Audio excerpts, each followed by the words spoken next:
মায়া অনেক কাজ করে দিচ্ছে। কেমন? ওটা তো কথা নয়, কথাটা কি বলুন তো, যারা নিজের মানুষকে চিনতে পারে না তাদের কি বলে?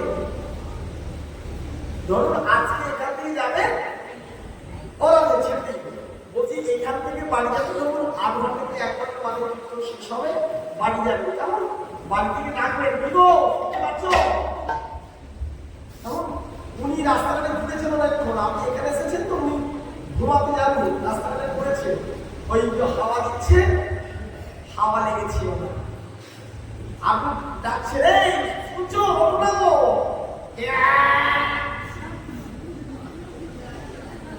আরে কে কি দেখতে পাচ্ছ না, আমি এসেছি তো, আমি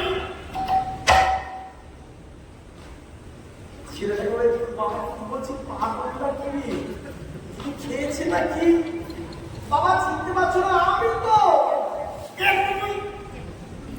তার মানে কি বলুন তো, যখন আপন মানুষকে মানে নিজের মানুষকে যখন চিনতে না পারে তখন চিনতে পারে না। এই বুঝতে পারছো, দিক চিন্তা করো, ভাষা চিন্তা করলে হবে না। একবারে আপন মানুষকে বা আপন জনদের চিনতে পারে না তখন,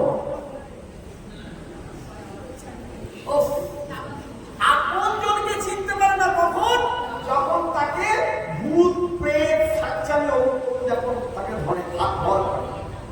হ্যাঁ, লোকেরা তো ভূতে ধরেছে, ভূতে ধরলে চিনতে পারে না আপন হয়ে আপনি যেই হোক।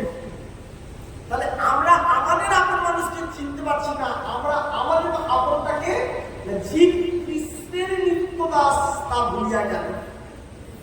আমরা কি, আমরা তো কৃষ্ণের নিত্য দাস, আমরা তো কৃষ্ণের মানুষ, কৃষ্ণের আমাদের আপন, তাকে ভুলে আছি। কেন? আমাদেরও ভূতে রয়েছে সবাই, জানে তো? হ্যাঁ হ্যাঁ রাধে, ভূতে ধরেছে। ওই উনি বললেন কি ভূত?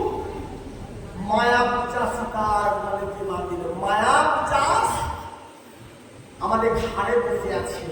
যতক্ষণ না এই পিচাস আমাদের ঘাড় ছেড়ে যাবে ততক্ষণ চিনতে পারবো না। ওই জন্য আমরা আসলকে ভুলে গিয়ে নকলকে বেঁচে আছি, এখান থেকে এই বাড়িতে আশ্রয় নিচ্ছি। কেমন? আরে মায়া কেমন দেখেছেন? মায়া কেমন দেখতে? কেউ দেখেননি মায়াকে? কেমন দেখতে মায়া? হরিবল, একদম মায়া কেমন বলি, মায়া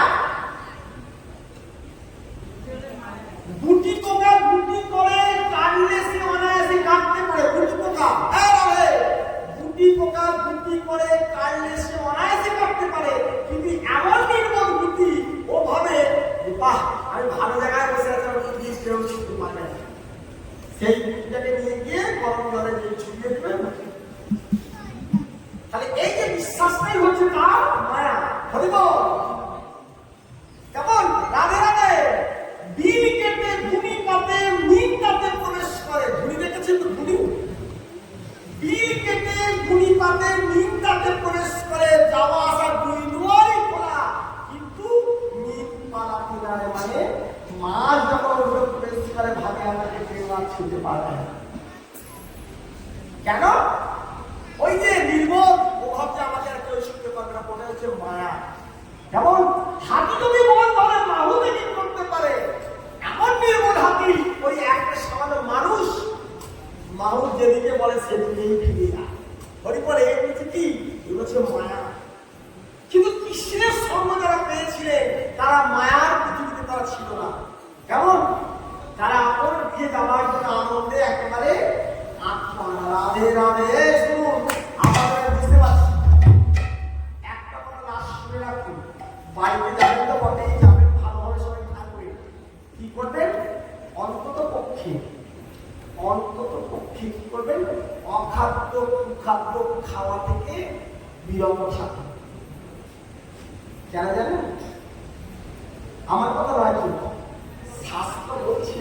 আচ্ছা, আপনি যখন পাশে সন্ধ্যেবেলা সন্ধে দিচ্ছেন বা এখানে শাক বাজাচ্ছেন, যখন শঙ্করধ্বনি করেন পাশে যে একটা জন্তু থাকে দেখেছেন, সেও আপনার মতো শব্দ করে।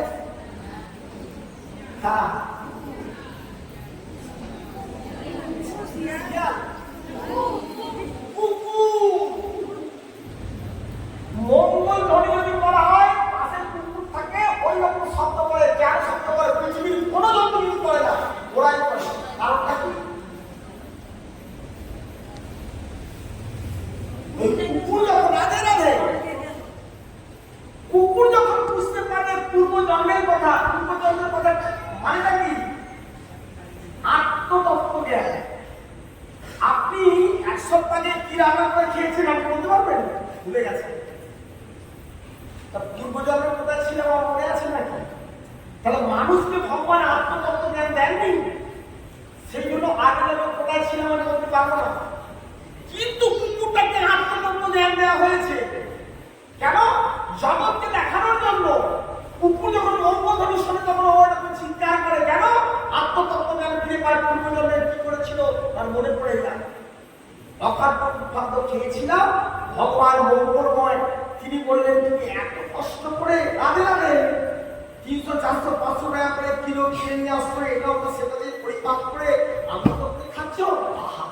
ভগবান তো মঙ্গলময়, তিনি বললেন যাও এত কষ্ট করে খেতে হবে না, তোমাকে অতি সহজে খাবার জন্য ব্যবস্থা করে দিচ্ছি। মনুষ্য কুকুর থেকে কি করলেন? ওই কুকুর কুকুরে পাঠিয়ে দিলেন। তার জন্য এখন যাচ্ছি আর রান্না করে না করেই এমনি খাচ্ছেন। বলুন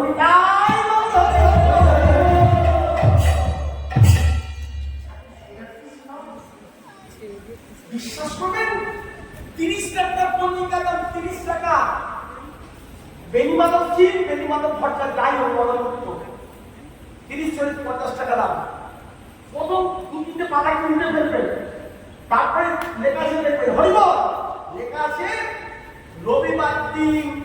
আমাদের এই সনাতন ধর্মে রবিবার হচ্ছে একটা রেস্ট্রিকশনের ব্যাপার আছে, সেদিনে আপনি আমিষ পদার্থ গ্রহণ করবেন না এবং হোম কর্ম করবেন না, লোক চুলদার কাটবেন না। প্রতি বছর এই বইতে ইন্ডিকেট করা হয়, বলে দেওয়া হয়।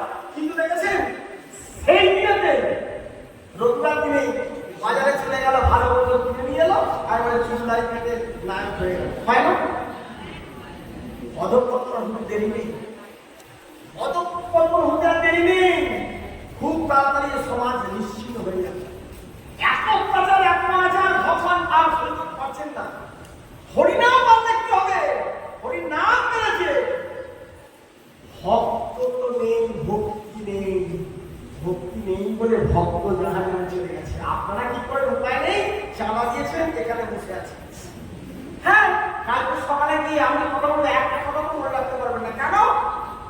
আপনারা এই রাজ্যে বাস করেন না, মানে ভক্তি সম্রাটে বাস করেন না। এই রাজ্যে কৃষ্ণনাম প্রবেশ করেছে, এই রাজ্যে বেরিয়ে চলে গেছে। কেন চলে গেছে? থাকলো না কেন ভিতরে? আমাদের ব্যাধি নিয়েছি, আমাদের ব্যাধি, আমাদের কি ব্যাধি? দুরারোগ্য ব্যাধির আক্রান্ত আমরা। দুরারোগ্য ব্যাধি মানে আমরা আমাদের কৃষ্ণ বিস্মৃতি, কৃষ্ণকে ভুলে বসে আছি। এই যে দুরারোগ্য ব্যাধি, এই দুরারোগ্য ব্যাধির হাত থেকে রেহাই পেতে গেলে কি করতে হবে? হরিবল, হরে কৃষ্ণ। দুরারোগ্য ব্যাধি ধরে কথা বলছি, জাস্ট 4-5 দিন 6-7 দিন কারো জ্বর রয়েছে, ধরুন ও মা 10 দিন কারো জ্বর হয়েছে, তো আপনি ওকে দিন সন্দেশের আরে সন্দেশ একটু শুকিয়ে দিন, ফেলে দেবে না? সন্দেশটা ভালো লাগে, তো ফেলে দিচ্ছে কেন বাপু? একটু লাগছে, বলে না 10 দিন জ্বর হলে মুখটা খারাপ হয়ে যায়। 10 দিন জ্বর হলে মুখটা খারাপ হয়ে যায়, মুখ খারাপ হয়ে গেছে। ভালো দৃষ্টিতে মধ্যে পেত বলুন, হরিনাম তো অমৃত তুল্য, হরিনাম অমৃত তুল্য। হরিনাম শ্রবণ করলে কি হয়? মৃত্যুকে জয় করা যাবে। আমি বলি তোমার সাথে কথা বলি না, মৃত্যুকে জয় করা যায়, কিন্তু মানুষ এখানে বসে চলে যাচ্ছে। তারপরে কি? তাদের দুরারোগ্য ব্যাধি হয়েছে, ভালো জিনিস পছন্দ করছে না। তাহলে যার মুখে ভালো জিনিস লাগে না, তার মুখে ভালো করতে গেলে কি করতে হবে? এই রাধে, যার মুখে সন্দেশ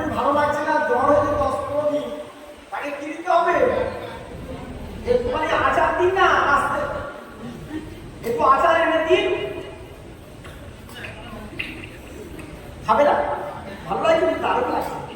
আরে সন্দেশটা খেলো না আর আচারটা বলতে ভালো লাগবে। আচারটা ভালো লাগে কেন বলুন তো? কি আচার? বলে হরিনাম তোমাদের ভালো লাগবে। হরিবল হরিবল, হরিনাম তোমাদেরও ভালো লাগবে। তবে কবে ভালো লাগবে? সেদিন বৈষ্ণবের মতো হতে পারে। বৈষ্ণব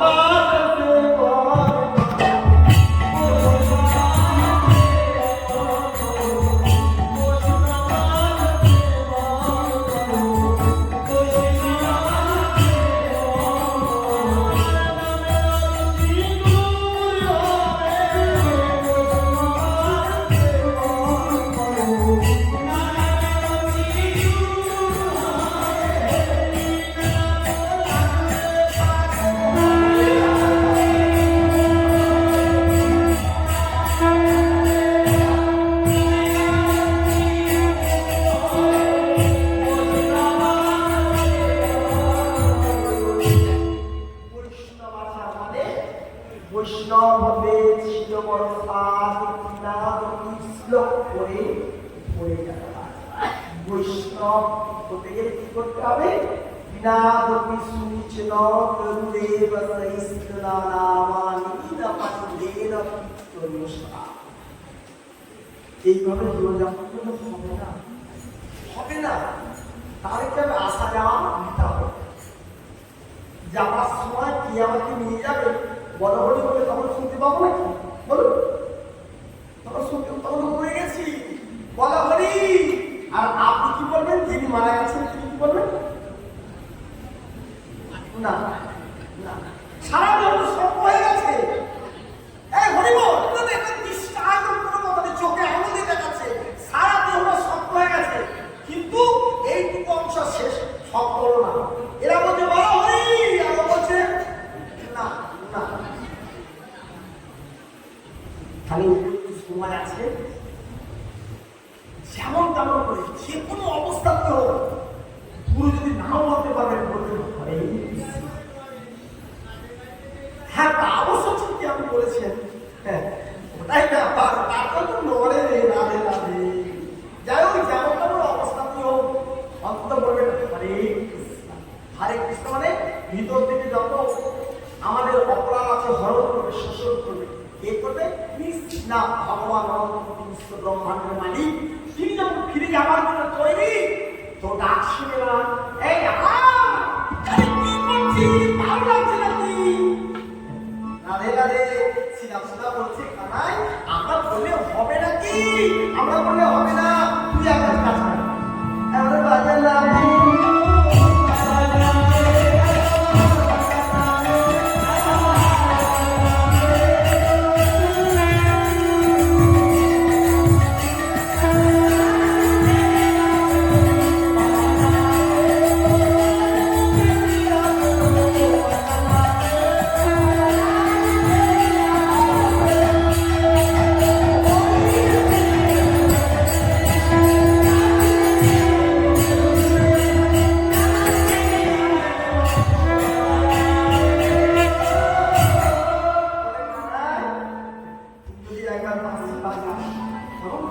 যে যেখানে থাক, সে সৌদি আরবে থাক আর ইংল্যান্ডে কিংবা নরওয়েতে থাক, একবার বাসি বাজলে